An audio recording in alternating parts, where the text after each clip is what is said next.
batalla, hombres de fe con un fuego que no falla, guerreros de rodillas en la oración, buscando siempre el corazón de Dios. Somos varones guerreros de verdad, forjados en su amor, llenos de su bondad, conforme al corazón del Padre Celestial, luchamos con valor. Hermanos hombres de fe, Dios los bendiga. Buenas tardes, buenas noches, buenos días. Hoy vamos a ver una reflexión acerca de Jonás. Jonás y su rebeldía, ¿no? La rebeldía que tiene en contra de Dios. Pero no es una rebeldía cualquiera. Hay muchos tipos de rebeldía, de desobediencia para con Dios. Por ejemplo, la inmoralidad, por ejemplo, la idolatría, por ejemplo, la violencia, etcétera, etcétera. Pero la rebeldía, la desobediencia de Jonás es una muy específica y es la falta de amor por el prójimo. Entonces es la desobediencia de aquel que no ama a su prójimo, que no quiere amar al prójimo. Entonces, bueno, el libro de Jonás nos cuenta al inicio que se presenta a Dios y le dice a Jonás, Jonás va a predicar a Nínive. Y entonces Jonás no va a Nínive, va justo en sentido contrario de la ciudad de Nínive, va hacia Tarsis. Digamos que que Dios le dice a Jonás, Jonás, ve a predicar a, Jonás vive, por ejemplo, en la Ciudad de México, ¿no? Y ve a predicar a Sinaloa. Y Jonás dice, no, ¿cómo crees? Yo me voy para Yucatán, ¿no? Me voy para Quintana Roo, voy a Tulum. Entonces él va justo en sentido contrario, ¿no? Bueno, toma un barco Jonás para escapar de la orden de Dios y comienza una tormenta. Y son los marineros paganos, aquellos que no creen en Dios, o al menos no en el Dios de los judíos, los que se dan cuenta de que la situación es una situación divina, sobrenatural. No es una tormenta de índole natural. Entonces echan suertes y las suertes caen sobre Jonás y se dan cuenta de que de algún modo la tormenta es por su causa y le preguntan por qué. Y Jonás dice, porque estoy huyendo de Dios. Y ellos dicen, ¿y qué hacemos? Y él dice, arrójenme al mar. Ahora, cuando Jonás les dice que lo arrojen al mar, vemos dos cosas complicadas más en su carácter. Una, no le importa el bienestar de los marineros, está poniendo en sus manos su sangre. Y ellos tienen que orar a Dios y decir, Señor, por favor, no tomes la sangre de este hombre de nuestras manos porque tú lo estás persiguiendo. Le tienen miedo a Dios, están respetando a Dios. Y Jonás, que conoce a Dios, él no lo está haciendo. Y dos, vemos que Jonás prefiere morir antes que perdonar. Eso es fuerte, hermanos. Eso es fuerte, porque no, si lo dijéramos hoy en día, Jonás es un profeta de Dios. Entonces, si viviera en el 2025, diríamos que es cristiano. Ajá. O sea, que es religioso, que es de nuestro bando. Y mejor alguien de nuestro bando, de nuestro equipo, es el que no quiere perdonar y el que se mantiene reacio ante el amor más que otras personas, más que las personas que no conocen a Dios. Y eso nos enseña algo, que seamos cristianos no nos hace mejor que los demás, ni merecemos el cielo más de lo que merecen los otros. Por el contrario, merecemos el infierno tanto como lo merece cualquier persona. Y Jonás es arrojado finalmente al mar. Y en el mar, un gran pez lo come. Y Jonás, dice la Biblia, que estuvo en el vientre del pez como si hubiera estado en el Seol. Y estando en el vientre del pez, Jonás hizo una oración donde se arrepentía de haber desobedecido a Dios y le prometía que ahora lo iba a obedecer. Pero en ningún momento dijo, me doy cuenta de que mi corazón estuvo equivocado o que estuve mal. Así que obedeció a Dios,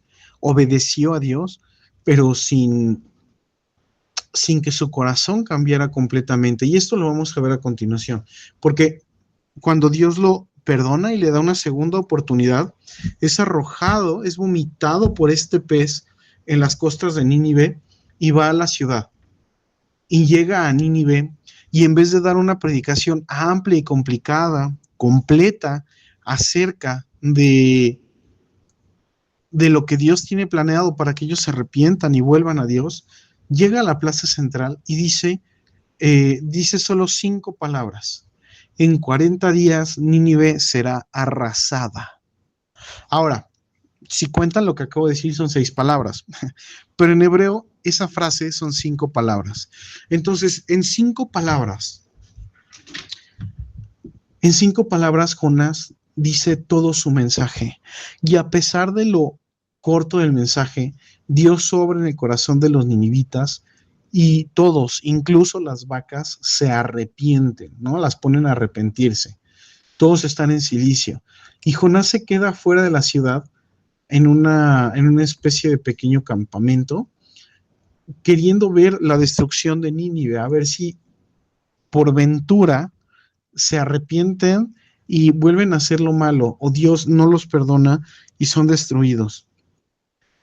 Pero él está muy molesto, él está profundamente molesto porque Dios los va a perdonar y él no tolera la idea de que Dios los perdone. Entonces, Jonás toma un pasaje del libro de Éxodo capítulo 34, versículo 6, que dice: y pasando Jehová por delante de él, proclamó: Jehová, Jehová, Jehová, Jehová, fuerte, misericordioso y piadoso, tardo para la ira y grande en misericordia y verdad. Y Jonás toma este versículo y se lo echa en cara a Dios molesto y le dice: justamente por eso yo no quería venir, porque tú los vas a perdonar. Y francamente no tolero que lo hagas, porque ellos no merecen ser perdonados. Entonces, Dios en una sola noche hace crecer una enramada preciosa que le hace una sombra súper rica a Jonás. Y Jonás se siente feliz. Se siente feliz porque puede soportar el sol, porque tiene mucha comodidad, porque está muy a gusto, y aparte como que se encariña emocionalmente con la planta, ¿no? Pero luego duerme y cuando amanece, un pequeño gusano que Dios también envió se ha comido toda la planta que nació en una sola noche. Y esta planta se seca, se muere, se le caen las hojas y se cae la planta. Y Jonás, harto, le grita a Dios: déjame morir, déjame morir. Acabas de salvar a los ninivitas, o sea, básicamente me tienes harto. A los ninivitas que no tenías que haber salvado, los estás salvando. Me obligaste a ser partícipe de esa salvación. Y lo único bueno que me has dado, esto es, la planta, me lo quitas en una sola noche. Déjame morir ya. Y Dios le responde a Jonás: te pones triste por una planta que en una sola noche nació y creció, y que tú no cultivaste, y que tú no trabajaste y no labraste. Y no te pones triste por las personas que yo amo, por las personas que yo vi nacer, que yo les di el aliento de vida. ¿No te interesa? ¿No son acaso más importantes las personas que las plantas? Y ahí termina la historia de Jonás. Lo que está haciendo Dios es preguntarle a Jonás, pero lo que está haciendo la Biblia es preguntarnos a nosotros: ¿qué es más importante? ¿No es acaso la misericordia de Dios merecedora de todos aquellos que la acepten? Es el gran pecado que cometió el pueblo de Israel cuando vino Jesús. Es el mismo pecado del que nos habla la parábola del hijo pródigo, el hermano mayor que no quiso perdonar al menor. Es los judíos que no quisieron escuchar a Jesús y que odiaron el hecho de que Jesús se dirigiera o le ofreciera la salvación también a los gentiles. Es el mensaje de aquella parábola donde el dueño de la viña contrata trabajadores en la mañana, en la tarde y en la noche, y a todos les paga igual, y los de la mañana se sienten molestos porque recibieron el mismo pago. Es exactamente el mismo mensaje. Entonces, ahí nunca conocemos la resolución de Jonás. Si Jonás se arrepintió y cambió su corazón, no lo sabemos. Si Jonás insistió en la falta de misericordia y de amor, no lo sabemos. pero sí sabemos que esa pregunta es para nosotros, la pregunta de Jonás, la pregunta que Dios le hace a Jonás, te la hace a ti y me la hace a mí todos los días.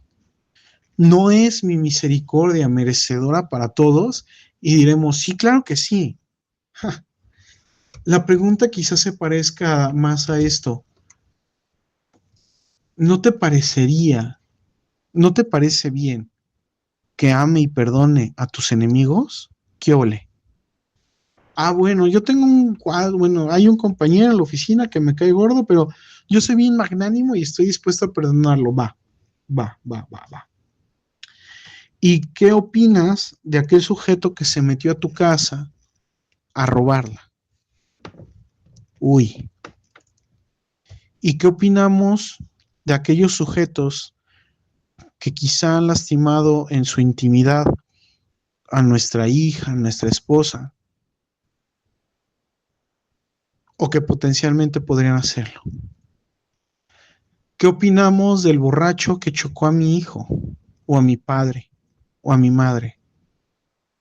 ¿Qué opinamos del seguro social que por su negligencia médica destruyó mi vida de alguna manera? O una compañía de seguros,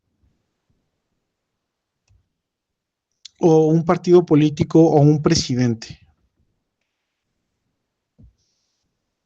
¿Hasta dónde va a llegar el perdón? Porque a las personas más nefastas y horribles que podamos imaginar, Dios ya las perdonó.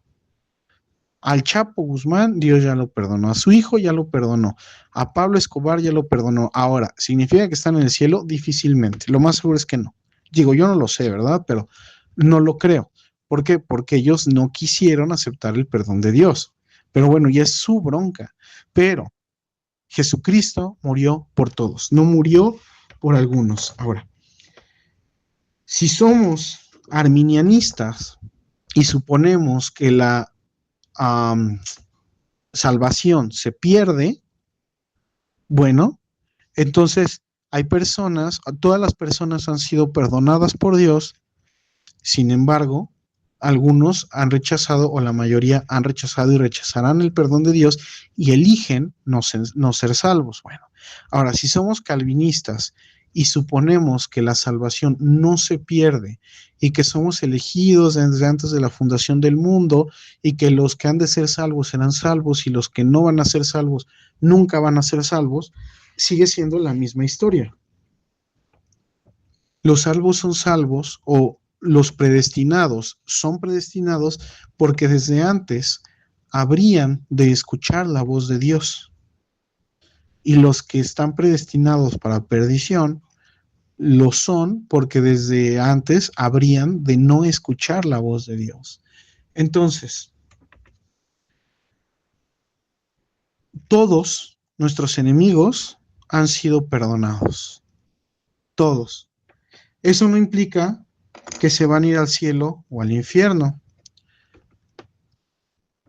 Es decir, el perdón de Dios, el perdón de la muerte vicaria de Cristo en la cruz está ahí para todos, seamos arminianistas o seamos calvinistas. Esto significa, ya sea que creamos que la salvación se pierde o que no se pierde. La obra salvífica de Cristo Jesús en la cruz es para todos. Por ello, en cualquiera de las dos posturas, nos hace culpables de no aceptarla.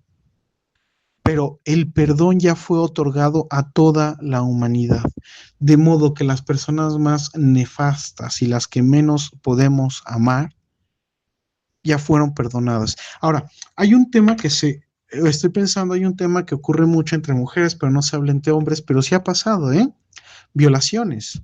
Yo no sé si alguno de ustedes fue violado o abusado sexualmente. Y la cosa es esta, Dios ya perdonó al abusador. Y lo digo porque yo he conocido dos hermanos que me han contado esta situación. Y si nosotros podemos perdonar como Dios lo ha hecho, si nosotros podemos perdonar como Dios lo ha hecho, el Espíritu Santo va a obrar en nosotros. Lo que Jonás no perdona de los ninivitas, porque es muy fácil ver la historia desde afuera, es muy sencillo.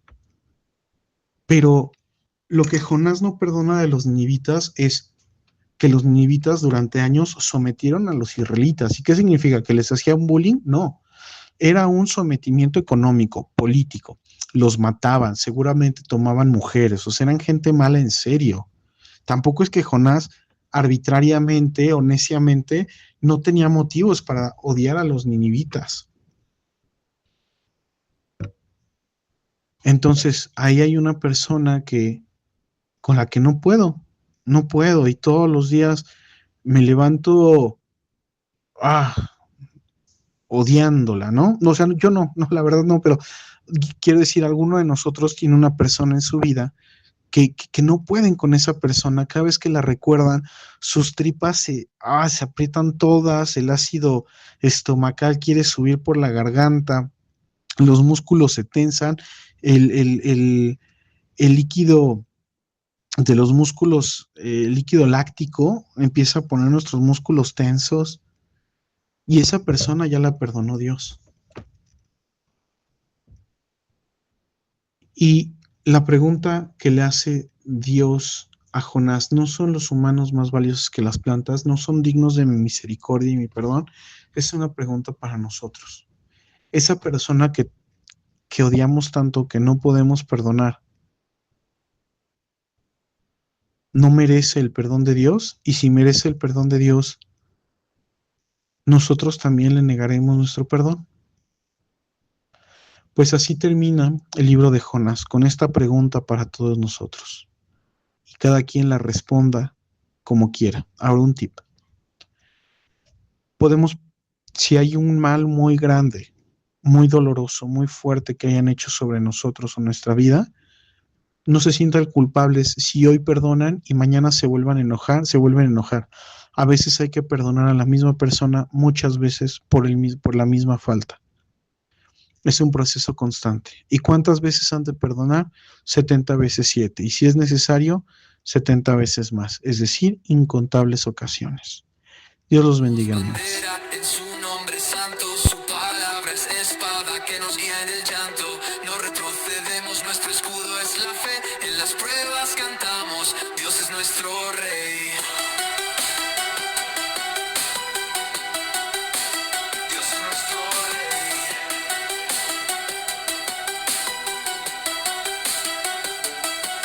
Un ejército unido por su compasión, varones guerreros con firme decisión.